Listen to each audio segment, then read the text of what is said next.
اگر میخواین در شات تانسی سامان کار کنین در سلکه زیر ویدیو بودن میدونیم رجیستراسیون میکنیم ضبط اکران نکرده در همین رقم ها روان میکنیم اگه خودت باور داری بهترین شانس را برای تو پریمش میتیم.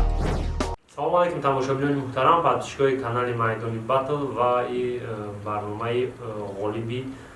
آزمونی را برای 500 سومانه و غالیبی امروزه ما و غالیبی امروزه و چهارم هفته چهارمی را برای 500 سومان سورج تبریک یک برای 500 سومان و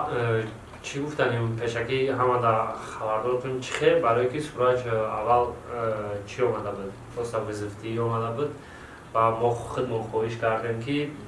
در بعد وظیفت یک برای 16 مصرع بخوان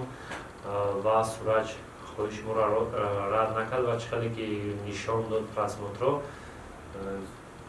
غالب آمد در یک هفته یعنی در مدت 24 ساعت ای همه زیاد رسمات را گرفت. چی گفتنیم؟ اول رحمت گفتنیم برای شما که خیلی برنامه تشکیل میکنه برنامه در این اسوم میتیم بیکار در شما اسوم کار کرده و برای کسی که تماشا کردن کامنت های خوب موندن رحمت کامنت های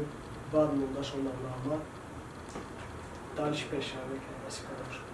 آید وظیفه سورج چی گفتنیم با فکر موجه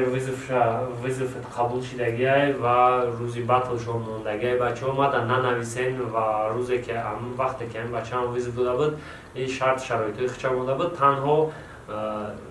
مقصد در کانال در میدان بطل رو آمدن همیه که مثال ما همی سیانکا میکنیم هم بطل شد تمام و شاید در کانال میدان بطل روی همون بطل تاکتا ما یکون چی کردن نردم در بطلی کی کتیش بطل میکنن چی خالی بطل میکنن همه ایرا همونجا خچان بودتگه که این ما در مراجعت نیست و کسی که اگر با یکون مراجعت شده شد دیگه ما در مراجعت نکنه ویزیف شوجه قبول کردگه همه 100 فایزه و هم تمام چی گفتن اشتراک میکنی با در برنامه؟ نصیب برنامه دیگه در اشتراک میکنیم ممکنه یا برنامه دیگه در اشتراک کنیم بعد در شاید دوامی تیاری برای بطل میکنیم نصیب روز 1 آگوست بطل میشه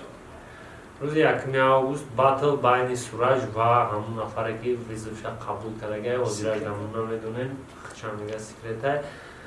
چی گفتن بردباری موفقیت در بطلی در پیش زنده باشه